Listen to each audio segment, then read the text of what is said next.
Hello viewers, welcome to movie updates and explain YouTube channel. Movie స్టార్టింగ్లో సత్య ఒక mortuary వ్యాన్లో వచ్చి అస్థికలను తీసుకొని వచ్చింటాడు. ఆ అస్థికలతో పాటు ఒక కళ్ళు దుకాణం దగ్గరికి వస్తాడు. ఆ కళ్ళు దుకాణం వ్యక్తి బయట ఫుడ్ అలౌ లేదు అంటే ఇది బిర్యానీయో ఇంకోటో కాదు, ఇవి అస్థికలు, నువ్వు ఏవైనా చేసావంటే ఇందులోని పెద్దయినా బయటికి వచ్చి నీ గుడ్లు పెరుకుతాడు అనేసి బెదిరిస్తాడు. తర్వాత జేబులోంచి 500 నోట్లు తీసి ఈ చనిపోయిన ఆయన చివరి నోటు అనేసి చెప్తాడు. ఆ డబ్బులు చేతితో పట్టుకుంటాక పెద్ద గాలిచ్చి ఆ నోటు ఎగిరిపోతుంది. వెంటనే సత్య దాన్ని పట్టుకోవడానికి పరిగెత్తుకుంటూ వెళ్తాడు. ఆ నోటు అలా ఎగురుకుంటూ ఒక పాడుపడ్డ మహల్లోకి తీసుకొని వెళ్తుంది. ఆ మహల్ అంతా ఒక ఇల్యూజన్ మాదిరి ఉంటుంది. సత్య అలాగే లోపలికి వెళ్తూ ఉంటే ఓ చైర్ సడన్గా కదులుతూ ఉంటుంది. వెంటనే భయపడుతూ ఉంటే ఒక వాయిస్ వినిపిస్తూ ఉంటుంది, నువ్వు తీసుకువచ్చిన ఆ వస్తువులన్నీ అక్కడ పెట్టేసేయి అనేసి. అంటే సత్య అక్కడ పెడతాడు. అయితే సత్యాన్ని ఫాలో అవుతూ వస్తున్న ఒక తలలేని ఒక మొండెం అక్కడే ఉంటుంది. వెంటనే సత్య వెనక్కి తిరిగి చూసి షాక్ అవుతాడు. ఆ మొండెం వెంటనే చేతిలో ఉన్న కత్తితో సత్యాన్ని నరికినట్లుగా చూపిస్తారు. ఇంతటితో స్టార్టింగ్ టైటిల్స్ స్టార్ట్ అవుతాయి. ఇక నెక్స్ట్ సీన్ జాతరలో స్టార్ట్ అవుతుంది. జాతరలో కొంతమంది అల్లరిమూకలు మన ఫస్ట్ హీరోయిన్ని అలాగే కొంతమంది అమ్మాయిల్ని ఏడిపిస్తూ ఉంటే మన హీరో ఎంటర్ అయ్యి అక్కడున్న అల్లరిమూకలందరినీ చావగొట్టేస్తాడు. ఫైట్ తర్వాత సాంగ్ వస్తుంది. సాంగ్ అయిపోయిన వెంటనే హీరో వాళ్ళ బామ్మ నడుచుకుంటూ వస్తుంటుంది. ఆమెకు అల్జిమర్స్ ఉంటుంది, ఏది గుర్తుండదు. ఆమె అలా నడుచుకుంటూ వస్తూ ఉంటే రాజసాబ్ ఎదురవుతాడు. అయినా ఆమె గుర్తుపెట్టకుండా అలాగే వెళ్తుంది. మన రాజసాబే ఆమెను పిలుస్తాడు. అంత అల్జిమర్స్ పెట్టుకొని ఇలా రోడ్ల మీద తిరిగితే నిన్న ఎక్కడని వెతికేది అని అంటే, నేను నీకోసమే వచ్చాను రా అనేసి అంటుంది. ఇంతకీ ఎందుకు వచ్చావంటే ఏమో గుర్తులేదు అని అంటుంది. దాంతో 2-3 విషయాలు అడిగితే వాళ్ళ బామ్మ గుర్తులేదు అనేసి అంటుంది. వెంటనే హీరో పక్కన ఉన్న హీరోయిన్ తాత గురించి ఏదైనా చెప్పాలా అనేసి అంటే, అవును నిజంగా తాత గురించి అనేసి అంటుంది. దానికి హీరో ఏమి తాత కనిపించాడా అంటే, లేదు ఒక స్వామీజీ తాత గురించి చెప్పాడు అంటే, ఏమైంది తాత కనిపించాడా, ఎక్కడన్నా ఉన్నాడా లేదంటే పోయాడా అనేసి అంటే, మీ తాత చనిపోయాడా అని ఆలోచిస్తూ అలాగే కళ్ళు తిరిగి పడిపోతుంది. ఇక తర్వాత సీన్లో హీరో ఇంటికి వచ్చిన తర్వాత వాళ్ళ నానమ్మ వాళ్ళ తాతయ్య ఫోటోకి వెళ్ళి చూస్తూ అలాగే బాధపడుతూ ఉంటుంది. వెంటనే హీరో బ్యాగ్ సర్దుకొని ఇక ఆలోచించు, ఆయన గురించే ఆలోచించు, ఈ మాత్ర వేసుకొని ఆలోచించు, ఆ టీవీ చూస్తూ ఆలోచించు అనేసి చెప్పి ఇక నేను వెళ్ళొస్తానని బయలుదేరుతుంటాడు. నన్ను వదిలేసి వెళ్ళిపోతున్నావా అంటే, నిన్ను వదిలేసి నేను ఎక్కడికి వెళ్తాను, నువ్వు ఇలా ఆలోచించి బ్రెయిన్ స్ట్రోక్ వచ్చి చచ్చిపోతావు, ఏం చేయాలా, నాకు అమ్మ అయ్యా ఎవరున్నారు నువ్వు తప్ప అనేసి కొద్దిగా ఎమోషన్గా కొన్ని డైలాగులు కొడతారు. దాంతో నానమ్మ బాధపడి తనకు ప్రమాణం చేస్తుంది, ఇక నుంచి ఆలోచించిన ఆరోగ్యాన్ని పాడు చేసుకోను అనేసి చెప్తుంది. తర్వాత హీరో ఈసారైనా ఒట్టు మీద నిలబడు అనేసి అంటే, ఒట్టా నేను ఎప్పుడు వేసాను అనేసి అంటుంది. దాంతో హీరోకి అర్థమైపోతుంది మొత్తం మర్చిపోయాడని. అన్నిటిని మర్చిపోతుంది కానీ ఆ ముసలోని మాత్రం మర్చిపోవట్లేదు అనేసి అనుకుంటాడు. ఇంత ఏడ్చినా ఫలితం లేకుండా పోయింది అనేసి అంటే, ఏడ్చావా ఎప్పుడు ఏడ్చావా అనేసి ఆలోచిస్తూ ఉంటే, నువ్వేం ఆలోచించాకు, ఎండచేపల వేడి తగ్గిపోతుందని ఏడ్చానులే అనేసి అంటాడు. ఓసారి మర్చిపోయాను అనేసి కూర అడ్డిచ్చి అన్నం పెడుతుంది. అలాగే హీరోయిన్ కూడా ఇద్దరు కలిసి తింటూ ఉంటారు. ఇక హీరో వంట అద్భుతంగా చేశావు, ఎక్కడ నేర్చుకున్నావో కానీ నీ చేతి వంట రుచే వేరు అనేసి అంటే, వంట చేయాల్సిన కర్మ నాకేం పట్టిందిరా, నేను జమీందారు వంశ గంగాదేవిని అనేసి చెప్తే, తెలుసులే అనేసి అంటాడు. ఈ పిట్ట కథలన్నీ అంటే, కథ అంటే గుర్తుకొచ్చింది అనేసి వాళ్ళ తాత గురించి చెప్పబోతూ ఉంటే, వద్దులే ఈరోజుకి ఈ కోట అయిపోయింది అనేసి తప్పించుకుంటాడు. ఇక ఈ సీన్ అయిపోయినమ్మడే బయట అమ్మవారి జాతర జరుగుతూ ఉంటుంది. అందరూ వచ్చి బయటకు వచ్చి చూస్తూ ఉంటే అప్పుడే మన వైభవహర్ష ఎంట్రీ ఇస్తాడు. బామ్మ వెంకటేశ్వర్లు రా లోపలికి రా అనేసి అంటే, బామ్మగారు నేను ముస్లింని, కనీసం నా పేరు గుర్తు లేకుండా నా గెటప్ను బట్టి అయినా ముస్లిం అని గుర్తుపట్టండి, నేను కరీములని అనేసి అంటాడు. ఎంట్రీ ఇలా వచ్చావు, పెళ్లి చూపులకు వెళ్ళావు కదా, బాగానే జరిగిందా అంటే, జరగడం ఏంటి, ఫోటోషూట్ కూడా అయిపోయింది, కావాలంటే ఫోటోలు చూస్తారా అనేసి మొబైల్ ఇస్తాడు. ఆ మొబైల్లో దిగిన ఫోటోల్ని చూస్తూ ఉంటే బ్యాక్గ్రౌండ్లో హీరో వాళ్ళ తాత కనపడతాడు. ఇక హీరో వెంటనే వైవహర్షతో ఈ ఫోటో ఎప్పుడు తీసావు, ఎక్కడ తీసావు అనేసి అడిగితే, హైదరాబాద్లో అనేసి అడ్రస్ చెప్తాడు. వెంటనే మన హీరో హైదరాబాద్లో ఉన్న వాళ్ళ వీటీవీ గణేష్ గారికి ఫోన్ చేసి తాతయ్య దొరికేశాడు, కరీముల్లా ఫోటోల్లో దొరికేశాడు, చార్మినార్ దగ్గర ఉన్నాడు, అర్జెంటుగా 4 కానిస్టేబుల్ని పంపించి వెతికించు అనేసి అంటాడు. వెంటనే వీటీవీ గణేష్ గారు అది ఎప్పుడో పాతకాలం నాటి కేసు, ఇప్పటికిప్పుడు అంటే కష్టం, సిఐ ఈ కేసును టేకప్ చేయాలంటే 5 లక్షలు ఖర్చు అవుతుంది అనేసి అంటాడు. వెంటనే 5 లక్షలు అనేసి ఆలోచిస్తూ ఉంటాడు. అయితే హీరో ఫోన్లో మాట్లాడుతున్నప్పుడు హీరోయిన్ వెంటనే తన చున్నీ తీసి హీరో కడుతుంది. హీరో ఫోన్లో మాట్లాడుతూ ఉంటే బనియన్ మీద షర్ట్ మీద ఉంటాడు. పక్కనున్న అమ్మాయిలంతా చూస్తూ ఉంటారు. దాంతో అసూయతో తనకు చున్నీతో కట్టేస్తుంది. ఇక హీరో 5 లక్షల గురించి ఏం చేయాలా అని ఆలోచిస్తూ ఉంటే వెంటనే మన ఫస్ట్ హీరోయిన్ అనేది గుర్తొస్తుంది. డబ్బులు నేను ఇవ్వను అని అంటే, నువ్వే ఎలాగైనా హెల్ప్ చేయాలి, నువ్వే తాత కోసం బామ్మ కోసం అనేసి ఎమోషనల్ బ్లాక్మెయిల్ చేస్తాడు. మా నాన్న చచ్చినా ఇవ్వడు అంటే ఏం చేస్తే ఇస్తాడో నాకు తెలుసు, నేను చెప్పినట్టు చెయ్యి అనేసి చెప్తాడు. ఇక నెక్స్ట్ సీన్లో బామ్మ తాత ఒకవేళ కనిపించిన తర్వాత రాను అంటే ఏదో ఒకటి చెప్పి చేయది అనేసి తాత గురించి చెప్తుంటే ముందు ఆయన దొరకని తర్వాత చూద్దాం అనేసి చెప్పి బామ్మ బాధ్యతను మహేష్కి అప్పచెప్పి బస్ ఎక్కి బయలుదేరతాడు. ఇక హైదరాబాద్ వెళ్ళి బస్సు దిగంగానే మన ప్రభాస్ సీన్ ఎంట్రీ ఇస్తాడు. ఇక ప్రభాస్ సీను వాళ్ళ హీరో వాళ్ళ ఊర్లో హైదరాబాద్లో బాగా గొప్పగా బతుకుతున్నా అన్నట్లు చెప్పుకుంటుంటాడు. కానీ ఇక్కడ ఆటో తోలుతూ ఉంటాడు. వెంటనే ప్రభాస్ సీన్తో ఏంటి ఇక్కడ ఆటో నడుపుకుంటూ ఉన్నావా, అక్కడ అంత గొప్ప చెప్పుకున్నావు అంటే ఇక్కడికి వచ్చిన తర్వాత ఏదో ఒకటి చేసుకోవాల్సిందే కదా, తప్పదు, ఊర్లో ఆ మాత్రం బిల్డప్ ఇవ్వకుంటే ఇబ్బంది అనేసి చెప్తాడు. ఇక ఇద్దరు కలిసి ఆటోలో బయలుదేరుతూ ఉంటే ఎదురుగా కొంతమంది నర్సు వస్తూ ఉంటారు. వాళ్ళలో మన సెకండ్ హీరోయిన్ బ్లెస్సీని చూసి మన హీరో లవ్ అట్ ఫస్ట్ సైట్లో పడిపోతాడు. ఆ హీరోయిన్ని ఫాలో అవుతూ అలా చర్చి దగ్గరికి వెళ్ళి చర్చిలో కూర్చుంటాడు. చర్చిలో కూర్చొని అందరూ ప్రేయర్ చేస్తూ ఉంటే హీరోకి ప్రేయర్ చేయడం ఎలాగో రాకపోతే పక్కనున్న పాప ఫస్ట్ టైం వచ్చావా, ఎలా చేయాలో తెలియదు అంటే నాకు అంతే తెలుసు అనేసి చెప్తుంటాడు. ఆ పాప పక్కకు వచ్చి ఎందుకు వచ్చావు, ఏంటి ఇలా వచ్చావు అనేసి అంటే హీరోయిన్ గురించి చెప్తాడు. వెంటనే హీరోయిన్ పిలిచి నిన్ను తను లవ్ చేస్తున్నాడంట అనేసి చెప్తుంది. అయితే వెంటనే మన హీరో తన ముఖాన్ని దాచేసుకుంటాడు. ఇక హీరోయిన్ కూడా హీరోను చూడకుండానే నేను కూడా తనని ప్రేమిస్తున్నాను, ఈ ప్రభు అందరిని ఎలా ప్రేమించాడో అలా ప్రేమిస్తున్నాను అన్నట్టుగా చెప్పి ఈ ప్రేమ గీతం తన కోసమే అనేసి పాట పాడుతూ ఉంటుంది. వెంటనే పక్కనున్న ఒక నర్స్ వచ్చి పాపను పద హాస్పిటల్కి వెళ్దామనేసి అని తోలుకొని వెళ్తుంది. ఆ పాప అలా బయలుదేరుతూ వెళ్తూ హీరోకి వెళ్ళి చూసి బాబా చెప్తుంటుంది. హీరో పక్కనున్న మరొక నన్ను పాపకి ఏమైంది అనేసి అడిగితే తనకు సివియర్ హార్ట్ ప్రాబ్లం ఉంది, తన కోసమే ఈ ఫండ్ కనెక్షన్ అలాగే ప్రేయర్ చేస్తున్నాము అనేసి చెప్తుంది. దాంతో హీరో తన దగ్గర ఉన్న 5 లక్షల్లో 3 లక్షల దాకా ఇచ్చేస్తాడు. అక్కడున్న వాళ్ళు ఫోటో దింపేయమని అడిగితే దాన్ని ఫ్రేమ్ చేసి పెద్ద గోడకు తగిలియండి, ఫేస్బుక్లో ట్విట్టర్లో పెట్టి వైరల్ చేసేయండి అంటే లేదు అలాగా ఏం చేయము అంటే మరి అవన్నీ ఎందుకు, పాప బాగుంటే చాలు అనేసి చెప్పి అక్కడి నుంచి వెళ్ళిపోతాడు. ఇక ఈ విషయం హీరోయిన్కి తెలిసి ముఖం తెలియని ఒక వ్యక్తి డబ్బులు ఇచ్చాడా అనేసి అతని ఫోటో ఉంది అంటే పక్కనున్న నన్ను చూపిస్తుంది. వెంటనే ఆ ఫోటోకి వెళ్ళి చూస్తూ అలాగే ఏస్రో ఫేస్కి వెళ్ళి చూస్తూ అలాగే హీరోను చూసిన ఫస్ట్ టైంలోనే లవ్లో పడిపోతుంది. ఇక నెక్స్ట్ సీన్లో మన హీరో ఈటీవీ గణేష్ను తోలుకొని సిఐని కలుస్తాడు. తన దగ్గర ఉన్న ఒక ఫైల్ చూపించి సార్ మా నాన్నమ్మ ఏవేవో కథలు చెప్తూ ఉంటుంది, దాని గురించి నాకు తెలియదు అనేసి ఆ ఫైల్లో ఉన్న ఫోటోలు చూపిస్తూ సముద్రకని ఉంటాడు. అతడు వాళ్ళ సంస్థానంలో పనిచేస్తూ ఉంటాడు వాళ్ళ తాత దగ్గర. తను ఒక బంగారు నగలు తీసుకొని పారిపోయాడని, తను వెతుక్కుంటూ వాళ్ళ తాత వెళ్ళాడని, అది తీసుకొచ్చేంత వరకు తిరిగి రానని చెప్పి లెటర్ రాసి పెట్టి వెళ్ళిపోయాడు. ఇక అప్పటి నుంచి ఇప్పటి వరకు తిరిగి రాలేదు. తన గురించి ఆలోచిస్తూ మా బామ్మ అల్సర్ తెచ్చుకుంది.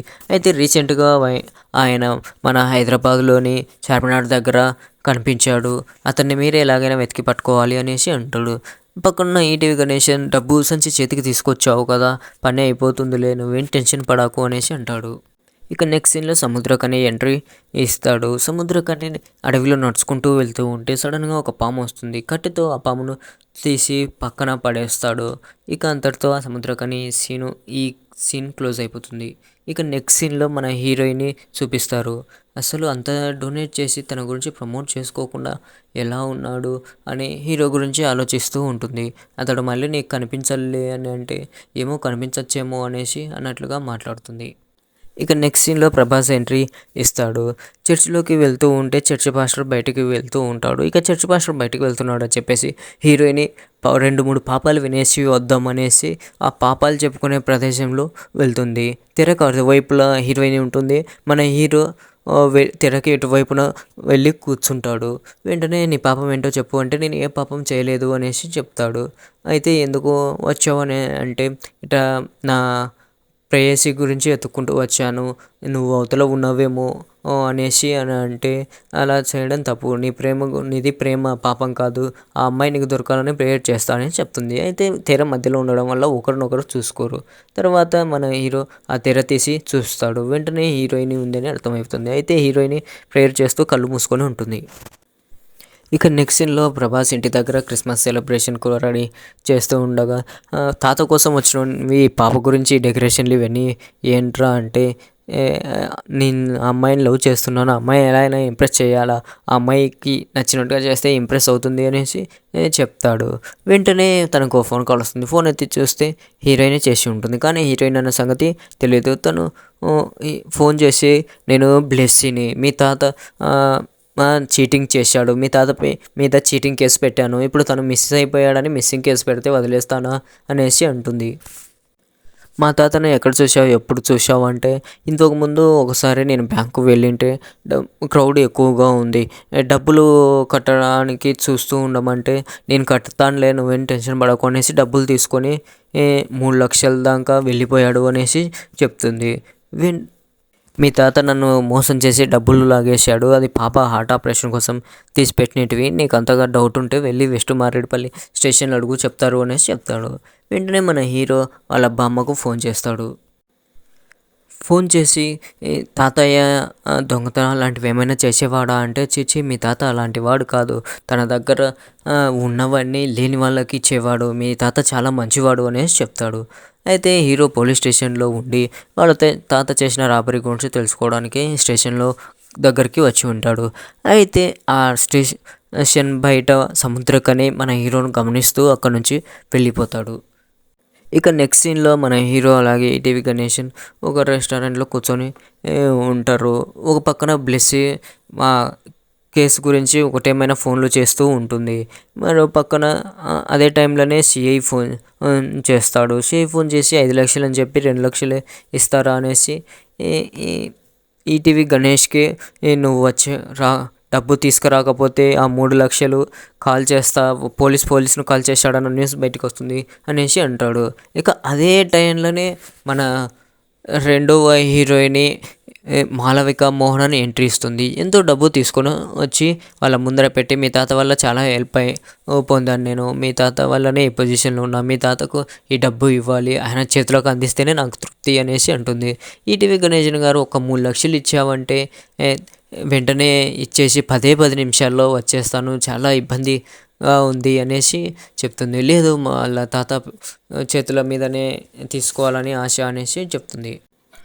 అయితే ఆ డబ్బును కొంతమంది రౌడీలు దాన్ని దొంగలిస్తారు. వెంటనే హీరో అర్జెంటుగా అవసరం ఉంది. ఓ 3 లక్షలు ఇచ్చారంటే తీసుకెళ్ళి పట్టుకుపోయి వచ్చేస్తాను అంటే 3 లక్షల మొత్తం తీసుకొని సూట్ కేసును తోస్తారు. వెంటనే దాన్ని తీసుకోబోతుంటే కొంతమంది రౌడీలు అటాక్ చేస్తారు. ఇక అక్కడ ఉన్న వాళ్ళందరినీ కొట్టి ఆ డబ్బు తీసుకుంటాడు. ఇక ఆ ఫైట్ అంతా అయిపోయిన తర్వాత మన సెకండ్ హీరోయిన్ని పట్టుకొని అలా తిప్పి నడుము పట్టుకొని చేతుల్లోకి తీసుకుంటాడు. ఈ సీన్ అంతా మన ఫస్ట్ హీరోయిన్ చూస్తుంది. అది చూసిన తర్వాత మన బ్లెస్సీ ఇక నేను నా జీవితాంతం నన్నుగానే ఉండిపోతాను అనేసి అంటుంది. ఇక హీరోయిన్ని అక్కడ చూస్తున్న సంగతి మన హీరోకి తెలియదు. అలాగే ఆ హీరోయిన్ కూడా ఏదో కావాలని పట్టుకుపోయినాడు. హీరోయిన్ మిస్అండర్స్టాండింగ్ చేసుకొని వెళ్ళిపోయి ఉంటుంది. ఇక ఈ ప్రభాస్ను పక్కకు వచ్చి నువ్వు ప్రేమించిన అమ్మాయి వాళ్ళలో ఎవరు అంటే ఆ నన్నులలో ఒక నన్ను అనేసి అంటాడు. నీకు విషయం తెలుసా, నన్నులు పెళ్లి చేసుకోరు, వాళ్ళకు జీవితం అంటూ సపరేట్గా ఉండరు, బ్యాచిలర్స్గానే ఉండిపోతారు అనేసి అంటాడు. కావాలంటే చూడు అనేసి ఒక నన్ను పిలుస్తాడు. ఆ నన్ను లేదు మేము ప్రభుకు పింపబడ్డాము, ఎవరిని పెళ్లి చేసుకోకూడదు అనేసి అంటాడు. దాంతో హీరోకు బ్రేకప్ అయిపోయాడని బాధపడుతూ మంత అవుతూ ఉంటే ఇక ప్రభాస్ను విని పిలిపించి తనను ఎలాగైనా నువ్వే ఆ బాధలోంచి బయటకు తేవాలని చెప్తాడు. భైరవి లోపలికి వస్తూ ఉంటే మన హీరోకి ఫస్ట్ హీరోయిన్‌లా కనిపిస్తుంది. బ్లెస్సీలాగా కనిపియడంతో తనతో చాలా క్లోజ్‌గా మూవ్ అవుతాడు. అయితే భైరవిని సముద్రకని పంపించింటాడు. హీరోను ట్రాప్ చేయాలని ఓ ప్లాన్ వేసుకొని వచ్చింటారు. ఇక నెక్స్ట్ సీన్‌లో ఇంటి దగ్గర నుంచి మన ఫస్ట్ హీరోయిన్ అనిత హీరోకు ఫోన్ చేస్తుంది. నానమ్మ హైదరాబాద్‌కు వచ్చింది అనేసి. ఇక తను అల్జీమర్స్ బాధతో బాధపడుతూ ఉంటుంది. ఎక్కడ ఉంటుందో ఎలా ఉంటుందో తెలీదు అనేసి వెతుక్కుంటూ వస్తూ ఒక చోట ఆమె సంచి కనపడితే వెళ్తాడు. అయితే వాళ్ళ నానమ్మను కొంతమంది రౌడీలు తన చేతి గాజులు అలాగే మెడలో ఉన్న మంగళసూత్రాన్ని తెంచబోతూ ఉంటే మన హీరో వచ్చి వస్తాడు. వెంటనే అయితే వాళ్ళను హీరో కంటే ముందు మన థర్డ్ హీరోయిన్ భైరవి ఫైట్ చేసి వాళ్ళందరినీ భయంకరంగా కొట్టి కాపాడబోతూ ఉంటే చివరికి ఒకరి చేతిలో తన్నులు తింటూ ఉంటుంది. ఇక ఆ టయాన మన హీరో ఎంటర్ అయ్యి వాళ్ళను కొట్టేస్తాడు. ఇక వాళ్ళ నానమ్మను తోలుకొని హీరో వచ్చేస్తాడు. ఇక నెక్స్ట్ సీన్‌లో హీరో ఒకచోట వెళ్తూ ఉంటే సముద్రకని కనిపిస్తాడు. వెంటనే పరిగెత్తుకుంటూ వెళ్ళి సముద్రకని వెంటపడి భయంకరంగా కొడతాడు. తనని చంపబోతూ ఉంటే వెంటనే మన భైరవి వచ్చి అడ్డుపడుతుంది. ఈయన మా తాతగారు ఒక నిమిషం చెప్పేది విను అనేసి అంటాడు. వెంటనే మన సముద్రకని ఫ్లాష్ బ్యాక్ చెప్పడం మొదలుపెడతాడు. అసలు ఆ నగలు దొంగిలించింది నేను కాదు, మీ తాతే వాటిని దొంగిలించాడు అనేసి అంటే మా తాత జమీందారు, దానిని దొంగిలించాల్సిన అవసరం ఏముంది అంటే అసలు మీ తాత జమీందారు కాదు అనేసి ఫ్లాష్ బ్యాక్ చెప్పడం స్టార్ట్ చేస్తాడు. మీ నానమ్మ ఉత్త నానమ్మ కాదు, తను గంగా మహాదేవి, ఆ సంస్థానానికి ఏ మహారాణి అనేసి చెప్తాడు. మీ నానమ్మ అన్నదానం చేస్తుంటే భిక్షగాళ్ళ మూలన కూర్చున్న మీ తాతయ్య వచ్చి ఆమె చేయి పట్టుకొని అన్నం పెట్టుకోబోతూ ఉంటే అందరం దాడి చేస్తాం. దాంతో తనకు డబ్బు లేనందువల్లనే ఇలా జరిగిందనేసి వెళ్ళి తాంత్రిక శక్తులు నేర్చుకొని వస్తాడు. ఆ తాంత్రిక శక్తులతో మీ నానమ్మను వశపరుచుకుంటాడు. తనకు డబ్బు మీద ఎంతో ఆశ. ఆ డబ్బును తీసుకొని మీ నానమ్మను ఒంటరిదాన్ని చేసి వెళ్ళిపోతాడు. అయితే తన చేసిన కొన్ని పనుల వల్ల మీ నానమ్మను సొంత బంధువులే అక్కడి నుంచి వెలివేస్తారు. మీ తాతయ్యే గల నిధిని తీసుకొని వెళ్ళిపోయాడు. మీ తాతయ్య కోసమే నేను కూడా వెతుకుతున్నాను. అయితే ఈ మధ్యకాలంలో ఊరి చివర ఉన్న అడవిలో ఉన్న పాడుపడ్డ బంగ్లాలో ఉన్నాడని తెలిసింది. నేను అక్కడికి వెళ్ళాలనుకున్నా కానీ వెళ్ళలేకపోయాను అనేసి చెప్తాడు. మహల్ నుంచి వెలివేయబడిన మీ నానమ్మ తన కొడుకు కూడా చనిపోవడంతో ఇక తన మనవనితో ఒంటరిగా బతుకుతూ ఎంతో ఇబ్బందులు పడుతూ బతికిందని తెలిసింది అనేసి చెప్తాడు. వెంటనే హీరోకి నానమ్మ చూపించిన ప్రేమ గుర్తుకొచ్చి ఫోన్ చేస్తాడు. అక్కడ నానమ్మ వ్రతం చేస్తూ ఉంటుంది. చాలా బాధగా ఉంది నానమ్మ అంటే, ఎందుకు అయ్యా బాధ, నువ్వు ఏదైనా చేయగలవు, దుర్గాదేవి అంశతో పుట్టినవాడివి నువ్వు అనేసి చెప్తుంది. ఇక హీరో అలాగే భైరవి అలాగే ప్రభాస్, సీను, ఈటీవీ గణేషన్ గారు అందరూ వాళ్ళ తాతను వెతుక్కుంటూ బయలుదేరుతారు. హీరో ఇక చివరికి ఆ మహల్ చేరుకొని మహల్లోకి ఎంటర్ అవుతాడు. వాళ్ళ తాతను గట్టిగా అరుస్తూ పిలుస్తూ ఉంటారు. ఇక అప్పుడే మన సత్య కళ్ళు తెరుస్తాడు. తను ఊడల మధ్య ఇరుక్కొని అరుస్తూ ఉంటాడు. అయితే హీరో వీళ్ళకు మాటలు వినిపించవు. హీరో వాళ్ళ తాతను పిలుస్తూ ఎక్కడ దాక్కున్నావు అనేసి అరుస్తూ తిరుగుతూ ఉంటాడు. అయితే ఇక భైరవికి వాళ్ళ తాత దెంకొనిచ్చిన ఆ పంచరత్నాల ఆ పెట్టె దొరుకుతుంది. దాన్ని సెల్లో చూసి అదేనా కదా అని చెక్ చేస్తూ ఉంటుంది. ఇక హీరో అక్కడున్న చాలా డబ్బు ఉంటే ఆ డబ్బును పట్టుకోవడానికి వెళ్తాడు. వెంటనే మన సత్య వచ్చి ఆగండి, ఇది ఏది ముట్టుకోవద్దండి అనేసి అంటాడు. ఇది మా తాత ఆస్తి, నాకే వారసత్వంగా వస్తుంది అనేసి అంటాడు. దానికి సత్య, నేను ఇక్కడ బంధింపబడి ఉన్నాను, మీ తాత చనిపోయి చాలా కాలమైంది, ఆయన దయ్యమయ్యాడు, ఆయన ఒంటి మీద వస్తువులు తీసుకున్నందుకే నన్ను ఇక్కడికి తీసుకొచ్చి ఇలా పడేశాడు, అలాంటిది మీరు వారసులు అంటున్నారు, మిమ్మల్ని వదిలేస్తాడా అనేసి అంటాడు. ఇక మన ప్రభాస్ అక్కడే ఉన్న ఒక మైకు తీసుకొని, అరే చచ్చిన ముసలోడా, చచ్చిన నీకే ఎంత ఉంటే బతుకున్న నాకెంత ఉండాలిరా అనేసి కొద్దిగా వాళ్ళ తాతకు వార్నింగ్ ఇచ్చినట్టుగా మాట్లాడతాడు. అయితే అక్కడే ఉన్న వాళ్ళ తాత అస్థికల కుండ పగిలి ఆ బూడిదలోంచి వాళ్ళ తాత రూపం వస్తుంది. ఎదురుగా వచ్చి, అసలు నిన్ను రప్పించిందే నేను, మీ నానమ్మ నీడ తగిలి మీ నానమ్మకు ఆ సలహా వచ్చేలా చేసిందే, నిన్ను ఇక్కడికి రప్పించిందే నేను. చచ్చి బతికి సాధించలేనిది చచ్చి సాధించాలి అనుకున్న 3వ అమావాస్యకు మీకు ముహూర్తం పెట్టాను. ఇక మీకు ముందు ముందు ఉంటుంది అనేసి వార్నింగ్ ఇస్తాడు. నిన్ను ఇక్కడికి పంపించమని చెప్పిందే నేను.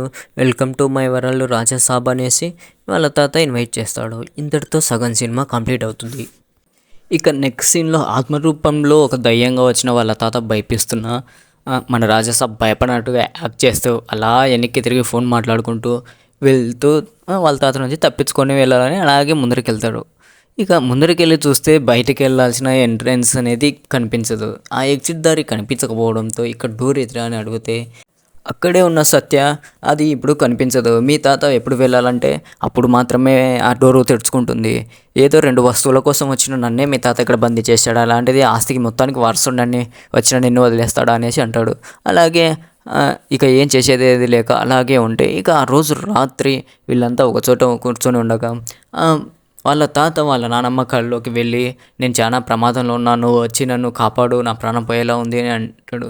వెంటనే ఆ పెద్ద ఆవిడ మన రాజాసాబ్కు ఫోన్ చేస్తుంది. రాజాసాబు అటువంటిది ఏం లేదు తాతను 2 రోజుల్లో తోలుకొని వస్తాను, ఆయన గురించి ఆలోచిస్తుంటావు కాబట్టి కళ వచ్చింటుంది అనేసి చెప్తాడు.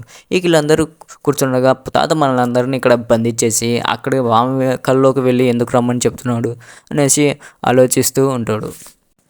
ఈటీవీ గణేష్ గారు నేను లోపలికి వచ్చేటప్పుడు పక్కన ఇంకో దారి చూశాను, దాని ద్వారా మనం బయటకు వెళ్ళిపోవచ్చు అనేసి ఆ డోర్ గుండా బయటకు వెళ్ళడానికి ట్రై చేస్తారు. అయితే అక్కడ నుంచి అనుకోకుండా ఒక పట్టాలు లేకుండానే ఒక ట్రైన్ వచ్చేసి గుద్ది అయిపోతుంది. వెంటనే ప్రభాస్ ఈటీవీ గణేష్ గారిని కాపాడుతారు. పట్టాలు ట్రైన్ ఎలా వచ్చిందిరా అంటే తాత ఇంట్లో ఇలాగే ఉంటుంది, ఇది ఎన్నో మ్యాజిక్లతో కూడుకునేది, తాత నుంచి తప్పించుకుని బయలుదేరడం అంత సులభం కాదు అనేసి చెప్తారు. ఇక మళ్ళీ నెక్స్ట్ డే తప్పించుకోవడానికి ట్రై చేస్తుండగా సడన్గా ఒక శ్మశానంలో తేలుతారు. అక్కడే ఉన్న మన సత్య ఇది మీ తాతయ్యను కాల్చిన శ్మశానం అయినా ఇక్కడికి ఎలా వచ్చాము అనేసి అంటాడు. అయితే అక్కడ ఒక కట్టెల మీద శవం కాలుతూ ఉంటుంది. హీరోయిన్ చూస్తూ ఉంటే హీరో వాళ్ళ తాత ఆ శవం లేచి నిలబడుతుంది. వెంటనే మన రాజాసాబ్ను పిలుస్తుంది. ఆ శవం అలా వస్తూ ఉంటే అందరూ తప్పించుకొని పరిగెడుతూ ఉంటారు. ఇక మన రాజాసాబు రండి పరిచయం చేస్తా అనేసి డైలాగ్ కొడితే ఈ దయ్యంతో పరిచయం ఏంట్రా అంటే మరి చూస్తారేంట్రా పరిగెత్తండి అనేసి అందరూ లోపలికి పరిగెత్తి ఒక చోట దాక్కుంటారు. సడన్గా కరెంట్ వెళ్ళిపోతుంది. వెంటనే మన ప్రభాస్ తాత వైర్ కొరికేసాడేమో చూడండిరా అనేసి అంటాడు. ఇక నెక్స్ట్ సీన్లో మళ్ళీ మార్నింగ్ టైంలో ఎలాగైనా తప్పించుకోవాలనేసి కింద వెళ్తుంటే ట్రైన్ గుద్దేస్తుంది అన్న ఆలోచించి ఇక ఒక తాడుతో అవతల చెట్టుకు ఒకటి వేసి అలా పైన తాడు మీద వెళ్ళిపోవాలని ట్రై చేస్తారు. అలా హీరో ఈటీవీ గణేషన్ గారిని పంపించాలంటే లేదు నేను వెళ్ళను అనేసి అంటారు. దాంతో మన ప్రభాస్ను పంపిస్తారు. ప్రభాస్ను అలా వెళ్ళి అక్కడ ఉన్నట్టుండగా సడన్గా ఒక కరెంట్ షాక్ కొట్టి అక్కడే పడిపోతాడు. దాంతో నల్ల బొగ్గు మాదిరి మారిపోతాడు. ప్రాణం అయితే ఉంటుంది కానీ మనిషి మొత్తం నల్లగా మారిపోతాడు. దాంతో హైటెన్షన్స్ వైర్ పైన ట్రైన్ పోయింది కదా, ట్రైన్ కోసం ఉన్న కరెంటు వైర్లు తగులుకొని కరెంట్ షాక్ కొట్టింది అన్నట్టుగా మాట్లాడతాడు. ఎంత ట్రై చేసినా ఇంట్లోంచి బయటపడడానికి మాత్రం వాళ్ళకు కుదరదు. ఇక అప్పుడే సడన్గా మెయిన్ ఎగ్జిట్ దారే తెరుచుకుంటుంది. ఇక్కడ బయటపడలేక మేము చేస్తుంటే మళ్ళీ ఎవరు వస్తున్నారా ఇక్కడ ఇరుక్కపోవడానికి అన్నట్లుగా చూస్తుంటే సడన్గా మన సెకండ్ హీరోయిన్ బ్లెస్సీ ఎంటర్ అవుతుంది. ఇక బ్లెస్సీతో పాటు మన సప్తగిరి కూడా వచ్చి ఉంటాడు.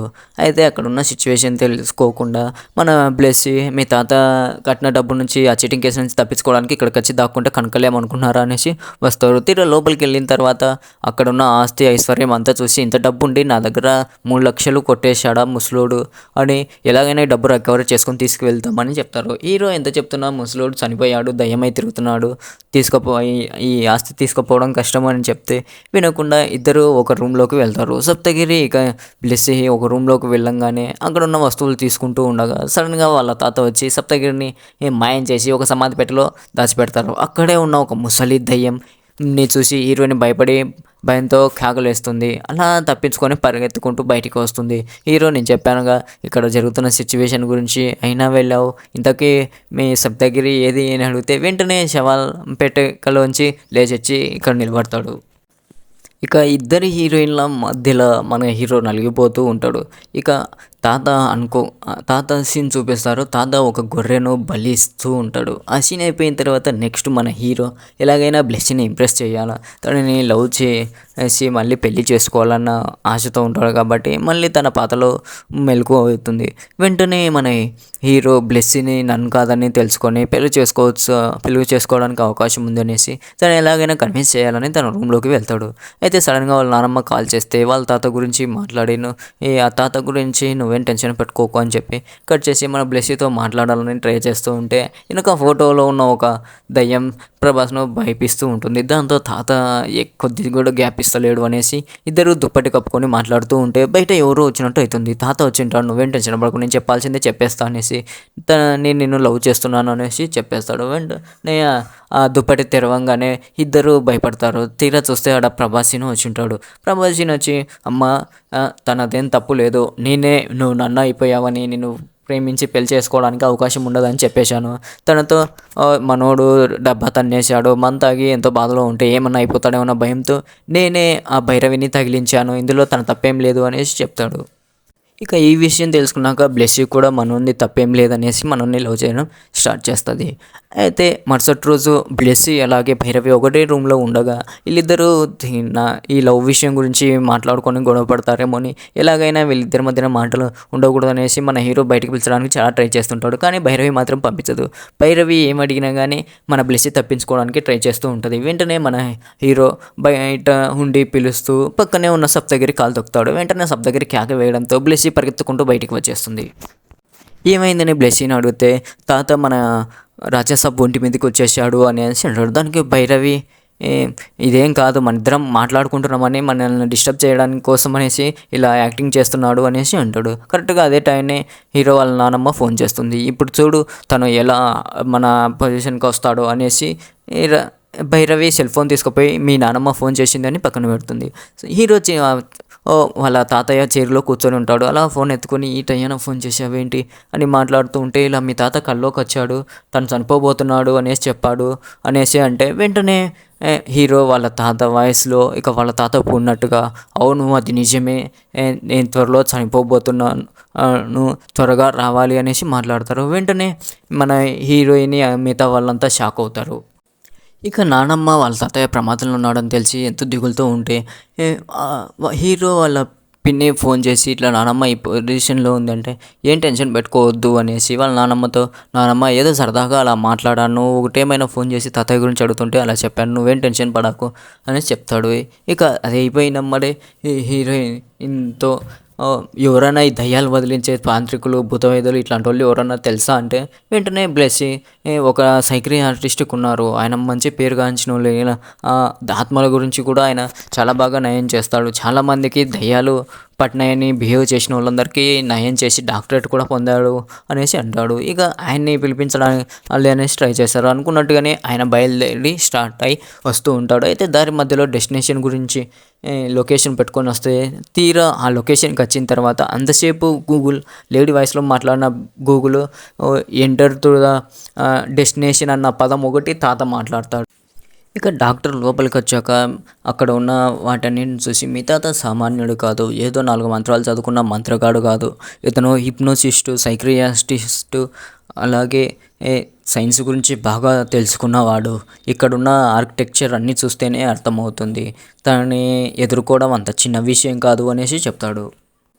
దాంతో ప్రభాస్ సార్ మనం ఇక్కడ నుంచి బయటపడలేమా అంటే పడవచ్చు, కానీ సెల్ఫ్ హిప్నటైజ్ చేసుకోవాలి, అంత సులభమైన విషయం కాదు, అలా కాకుండా ఇంకో ఆప్షన్ ఉంటుంది, మనలోని ఎమోషన్స్ అన్నిటినీ ఒకే విధంగా తీసుకొచ్చుకోవాలి, ఎమోషన్స్ పరంగా కూడా మనం బయటపడవచ్చు అనేసి చెప్తాడు. సరే ఆ సెల్ఫ్ హిప్నటైజ్ ఏదో నాకు చెయ్యండి అనేసి చెప్తాడు. సరే అని ఒప్పుకొని సెల్ఫ్ హిప్నటైజ్కు స్టార్ట్ చేస్తారు. నువ్వు ఎక్కడికి వెళ్ళాలి అని అనుకుంటున్నావు అంటే నాకు చిన్నప్పటి నుంచి సముద్రం ఒడ్డున ఆల్చిప్పల్లో ముత్యాలు ఏరుకోవాలని కోరిక, నన్ను అక్కడికే పంపించేసేయండి అనేసి అంటాడు. వెంటనే పక్కన హీరోయిన్లు ఆ ముత్యాలు ఏరుకొని ఎవరికి ఇస్తావు అనేసి అంటాడు. ఇక మన డాక్టర్ సెల్ఫ్ హిప్నటైజ్కి స్టార్ట్ చేస్తాడు. నేను చెప్పింది మాత్రమే వినిపించాలి, నేను చెప్పినట్టు మాత్రమే వినాలి, వేరే ఏ శబ్దం నీకు వినిపించకూడదు అనేసి సెల్ఫ్ హిప్నటైజ్కు ట్రై చేస్తారు. వెంటనే మన హీరో సెల్ఫ్ హిప్నటైజ్లో అలా బయలుదేరి వెళ్తాడు. అలా సముద్రం ఒడ్డుకు వెళ్ళి ఆల్చిప్పలో ముత్యం తీసుకొని చూస్తూ ఉంటాడు. సడన్గా నిమ్మకాయ కనపడుతుంది. ఏంటి నిమ్మకాయ వచ్చింది అనేసి అంటే, నువ్వు హిప్నటైజ్ నుంచి బయటకు వెళ్తున్నావు, వెంటనే నువ్వు నీ ప్రదేశానికి వెళ్ళు అనేసి చెప్తాడు. మళ్ళీ సముద్రం ఒడ్డుకు అలా వెళ్తూ ఉంటే సడన్గా నీళ్ళ బదులు రక్తం కనిపిస్తుంది. అయ్యో రక్తం రక్తం అంటాడు. లేదు నాకెళ్ళి కంట్రోల్ చేయి, నీకు ఏది వినిపిస్తలేదు, ఏది చేయలేదు అనేసి చెప్తే మన హీరోకి వాళ్ళ తాత కూడా హిప్నటైజ్లో వస్తూ ఉంటాడు.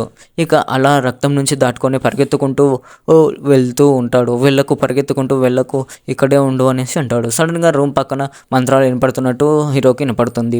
లేదు నువ్వు ఇక్కడే కాన్సన్ట్రేషన్ చేయి, అక్కడ కాన్సన్ట్రేషన్ చేయకు, ఆ మంత్రాలు ఏవి నీకు వినిపించట్లేదు అంటే, లేదు నాకు వినిపిస్తున్నాయని అలా నడుచుకుంటూ వాళ్ళ తాత హిప్నటైజేషన్లోకి వెళ్తాడు. అలా రూమ్లోకి వెళ్తే అక్కడ బావి దగ్గర వాళ్ళ తాత నరబలి ఇస్తూ ఉంటాడు. వెంటనే షాక్ అయ్యి హిప్నటైజేషన్ నుంచి బయటకు వచ్చేస్తాడు.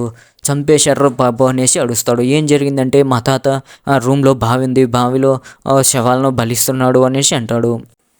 వెంటనే డాక్టరు అది ఆ రూమ్లోకి వెళ్దాం పద, అయినా బావి ఎందుకు వచ్చింది, అయినా అది నువ్వు సెల్ఫ్ హిప్నటైజ్ అయ్యావా లేదంటే ఇల్యూజన్ అనేది నాకు తెలుసుకోవాలనేసి అలా ఆ పక్కన ఉన్న రూమ్లోకి వెళ్తాడు. అక్కడ అనుకున్నట్టుగానే బావి ఉంటుంది. ఆ బావిలో గిలకకు తాడు ఉంటుంది. వాళ్ళందరితో చెప్పి తాడు లాగిస్తాడు. సడన్గా 2 శవాలు బయటకు వస్తాయి. లేదు ఇది హిప్నటైజే, మీ తాత చేసిందే అనేసి అంటాడు. ఆ శవాలు చూసి అక్కడ ఉన్న వాళ్ళంతా భయపడి బయటికి పారిపోతారు. వెంటనే డోర్లు ఆటోమేటిక్గా క్లోజ్ అవుతాయి. మన డాక్టర్ లోపలనే ఉంటాడు. వెంటనే వాళ్ళ తాత ప్రత్యక్షం అవుతాడు. ఈ డాక్టర్ని హిప్నటైజ్ చేయాలని చూస్తాడు. నువ్వు ఒక కారులో వస్తున్నావు, సడన్గా జోరుగా వర్షం పడుతుంది అనేసి అంటే, నేను అసలు కారులో రావట్లేదు, అసలు వర్షం పడట్లేదు అనేసి అంటాడు. వెంటనే మరి ఎక్కువసేపు ఆగి నన్ను హిప్నటైజ్ చేయాలని ట్రై చేయకు అనేసి అంటాడు. మళ్ళీ వాళ్ళ తాత సడన్గా, నువ్వు కారులో వస్తున్నావు, వర్షం పడుతుంది, సడన్గా బ్రేక్స్ ఫెయిల్ అయ్యాయి, నీ మనవరాలు కారులో ఉంది అనేసి అంటాడు. వెంటనే మన డాక్టర్ హిప్నటైజేషన్లోకి వెళ్ళిపోతాడు. వాళ్ళ తాత ట్రాప్లో పడిపోతాడు. అలా వాళ్ళ మనవరాల్ని కారులోంచి కిందికి పడేసినట్టుగా హిప్నటైజ్ చేస్తాడు. వెంటనే డాక్టర్ వాళ్ళ మనవరాలు పడిపోతుందనేసి కేక వేస్తాడు. తర్వాత అర్థమవుతుంది వాళ్ళ తాత ట్రాప్లో ఇరుక్కున్నానని. ఇక అలా బయటికి వచ్చి, మీ తాత నన్ను ట్రాప్లో పడేశాడు, మీ తాతను ఎదిరించడం అంత సులభం కాదు, ఒక మనిషి బలహీనత ఏంటో అది తెలుసుకొని దాని మీద మీ తాత ట్రాప్ చేస్తున్నాడు అనేసి చెప్తారు. మరి ఇక్కడ నుంచి బయటపడలేమా, మనం ఏం చేయలేమా అంటే, ఒక బుక్ తీసి ఆ బుక్లో మన మనసు, మెదడు, ఆలోచనలు అన్నీ ఒక్కటి చేసుకొని మనలోని భావోద్వేగాలను ఒక్కటి చేసుకుంటే మనలోని చక్రాలు ఆన్ అవుతాయి. దాని సాయంతో మనం ఎలాగైనా మీ తాతను జయించవచ్చు అనేసి చెప్తారు. ఇది మాట్లాడుతూ ఉంటే అవి ఎలా తెలుసుకోవాలి సార్ అంటే, బుక్లో చూసి బుక్ చదవబోతుండగా వాళ్ళ తాత ఆ బుక్ను కాల్ చేసి ఆ డాక్టర్ని కొట్టి భయంకరంగా ఆ బంగ్లా అవతల పడేసేస్తాడు. వెంటనే ఎలాగైతే ఏమి, ఇక మనం చేసేదేం లేదు, కనీసం డాక్టర్ నా ప్రాణాలతో బయటపడ్డాడు అనేసి మన హీరో అంటాడు. ఇక నెక్స్ట్ హీరోయిన్ అందరూ కలిసి ఎలాగైనా ఈ ట్రాప్లోంచి బయటకు వెళ్ళాలని, మనం ఒక టైటానిక్ షిప్లో ఉన్నట్లు ఊహించుకొని బయటికి వెళ్ళిపోదాం అనేసి అందరూ అనుకొని అలా కళ్ళు మూసుకొని టైటానిక్ షిప్లో ఉన్నట్టు ఊహించుకుంటూ ఒకరి చేతిలో ఒకటి పట్టుకొని బయటికి వెళ్ళబోతూ ఉంటారు. సడన్గా అప్పుడే మన ఫస్ట్ హీరోయిన్ అనిత వస్తుంది. అనిత, నువ్వేంటి ఇక్కడ అని అంటే, ఇటు వాళ్ళ తాత స్టోరీ చెప్తాడు. ఇట్లాంటి కట్టుకథలు నమ్మి నేను ఉండడానికి వీళ్ళలాగా తిక్కదాన్ని కాదు అనేసి చెప్తాడు. అయినా నువ్వేంటి ఇక్కడికి ఇలా వచ్చావు అనేసి అంటే, నువ్వు నన్ను లవ్ చేసావు కదా అనేసి అంటే, నేను నిన్ను లవ్ చేశానా అనేసి అంటాడు. నువ్వు మాటలు, నీ ప్రవర్తన, నీ తీరు, నువ్వు చేసిందల్లా మన మధ్య ప్రేమను పుట్టేలా చేయవా అనేసి అంటే, చేశాయా అనేసి అంటారు. మిగతా ఇద్దరు హీరోయిన్లు కూడా ఆమె పక్కకి వెళ్ళి, అవును చేశాడు, చేస్తూనే ఉంటాడు అనేసి మాట్లాడతారు. ఇక నెక్స్ట్ సీన్లో భైరవి వాళ్ళ తాతకి మన హీరో, మా తాత చావు బతుకుల్లో ఉన్నాడు, మా నాన్నమ్మని తీసుకొని ఇక్కడికి వచ్చేసేయండి అనేసి చెప్తాడు. సరే అనేసి ఆ తాత బయలుదేరుతాడు. ఇక ఈ నెక్స్ట్ సీన్లో వాళ్ళ నానమ్మని చూపిస్తారు. వాళ్ళ నానమ్మ ఒక పళ్ళెం తీసుకొని ఆవుకు ధాన్యం పెట్టబోతూ ఉంటే ఆ ఆవు ఆ పళ్ళాన్ని కింద పడేసి అక్కడ భయంకరమైన విధ్వంసంగా ప్రవర్తిస్తుంది, ఏదో విచిత్రంగా ప్రవర్తిస్తుంది. దాంతో అక్కడే ఉన్న ఆ పూజారి ఏదో అనర్థం జరగబోతుంది, అందుకే ఈ సంకేతం అనేసి అంటారు. ఇక నెక్స్ట్ ఈ బామ్మ దగ్గరికి హీరోయిన్ తాత వస్తాడు. అతన్ని చూసినంబడే అసలు ఎందుకు వచ్చావు, నీ వల్లనే నాకు ఈ పరిస్థితి, మా ఆయన ఈ పొజిషన్కు రావడానికి కారణం నువ్వే అనేసి అంటే ఆయన ఇక లేదు మీ ఆయన చావు బతుకుల్లో ఉన్నాడు, నేను ఏం చెప్పినా ఇప్పుడు నీకు అర్థం కాదు, నువ్వు పలానా చోటికి వెళ్ళాలి అనేసి వాళ్ళ నాన్నమ్మతో చెప్తాడు. అయితే సడన్గా ఉన్నట్టుండి వాళ్ళ ఆయనకు చావు బతుకుల మధ్య సమస్యగా ఉన్నాడనేసి కళ్ళు తిరిగి పడిపోతుంది. వెంటనే వాళ్ళ నాన్నమ్మను హీరో హాస్పిటల్కు తీసుకొని వెళ్తారు. హాస్పిటల్కి వచ్చిన తర్వాత హీరోయిన్ తాత హీరోగా ఫోన్ చేసి మీ నానమ్మ కళ్ళు తిరిగి పడిపోయింది, ఇలా హాస్పిటల్లో ఉంది అనేసి చెప్తాడు. అయినా మా నానమ్మ ఎక్కడుందో నీకు ఎలా తెలుసు అంటే, నువ్వే కదా చెప్పావు మీ నానమ్మని తోలుకొని ఇక్కడికి రమ్మని అంటే, లేదు అసలు నేను చెప్పలేదు, మా తాత చనిపోయి చాలా రోజులైంది, ఆయన ప్రాణ బతుకుల్లో లేడు, ఆయన ముసలోడు ఈ గేమ్ ఎందుకు ఆడుతున్నాడు అనేసి ఆలోచిస్తూ ఎలాగైనా నానమ్మ దగ్గరికి వెళ్ళాలని సడన్గా బయటికి వచ్చి కారు స్టార్ట్ చేసి స్పీడ్ ఎక్సిలేటర్ ఇచ్చి అలా బయటికి వచ్చేస్తాడు. సడన్గా పూర్తిగా హాస్పిటల్ దగ్గరికి వచ్చేసి వాళ్ళ నానమ్మని చూస్తాడు. నానమ్మ బెడ్ మీద పడి ఉంటుంది. ఇక హీరో వాళ్ళ పిన్నితో అలాగే హీరోయిన్ తాతతో మాట్లాడుతూ ఉంటే వాళ్ళకు ఏం వినిపించదు. వెంటనే మన తాత వాళ్ళ మాట నీకేం వినిపించదు, నువ్వు వాళ్ళకి కనిపించవు, నువ్వు అనుకున్నట్టుగా నువ్వు వెళ్ళలేదు, ఇది ఒక ఇల్యూజన్ అనేసి అంటాడు. వెంటనే కళ్ళు తెరిచి చూసేసరికి మన హీరో ఆ గేట్ దగ్గరే ఉంటాడు. అసలు ఆ పరిస్థితి నేనే తీసుకొచ్చాను, నీతోనే ఈ ప్లాన్ చేయించాను, నిన్నే గేమ్ పావుగా వాడుకున్నాను, అసలు ఏం జరిగిందో తెలుసా అనేసి నేను చనిపోయే సమయానికి నా వయసు అయిపోయింది, ఇక నేను డబ్బు సంపాదించిన దాన్ని అనుభవించే అంత వయసు నాకు లేకుండా పోయింది, నేను చనిపోయిన తర్వాత కూడా ఎలా అనుభవించాలి అనేసి అడిగితే మా గురువుగారు చెప్పారు, నువ్వు చనిపోయిన 3 అమావాస్యల్లోపు నీ భార్య చనిపోతే ఇక నువ్వు మళ్ళీ తిరిగి పుడతావు, అప్పుడు నీ ఆస్తిని నువ్వు అనుభవించగలుగుతావు అని చెప్పాడు. అందుకోసం అనేసి నేను కావాలనే నిన్ను హైదరాబాద్కు రప్పించాను, నీ నానమ్మ నుంచి నిన్ను దూరం చేశాను, ఇక ఆమె క్షోభించి చనిపోతే ఆ శాపం వల్ల నేను ఇక మళ్ళీ మనిషిగా పుడతాను అనేసి అన్నట్లుగా మాట్లాడతారు. ఇక చివరికి నీతోనే అన్నీ చేయించి నిన్నే ఒక పావుగా వాడేశాను, ఇప్పుడు నీ వల్లనే నీ నానమ్మ చనిపోబోతుంది అనేసి చెప్తాడు. ఇక మన హీరో కోపం వస్తుంది, ఈ సంపాదన కోసమే కదా ఈ ముసలోడిది ఎలా చేస్తుంది అనేసి వెంటనే ఒక కట్టె తీసుకెళ్ళి దాన్ని మొత్తం నిప్పుతో కాల్చేయాలని తీసుకొని వెళ్తాడు. అక్కడ కొద్దిగా నిప్పు పెట్టగానే వెంటనే మన తాత హిప్నటైజ్ చేస్తాడు. నువ్వు నా సంపాదన నిప్పు పెట్టావు అనుకుంటున్నావు కదా, నువ్వు ఇక్కడే ఉన్నావు అనుకుంటున్నావు కదా, కాదు నిజానికి నువ్వు మీ నానమ్మ దగ్గరికి వెళ్ళిపోయావు, ఇప్పుడు నిప్పు పెట్టింది మీ నానమ్మ కాళ్ళకి అనేసి వెంటనే హాస్పిటల్ సీన్ చూపిస్తాడు. వెంటనే మన హీరో ఇది నిజం కాదు ఇల్యూజన్ అని అనుకుంటుండగానే బయట నర్సు డోర్ కొడుతూ ఉంటుంది.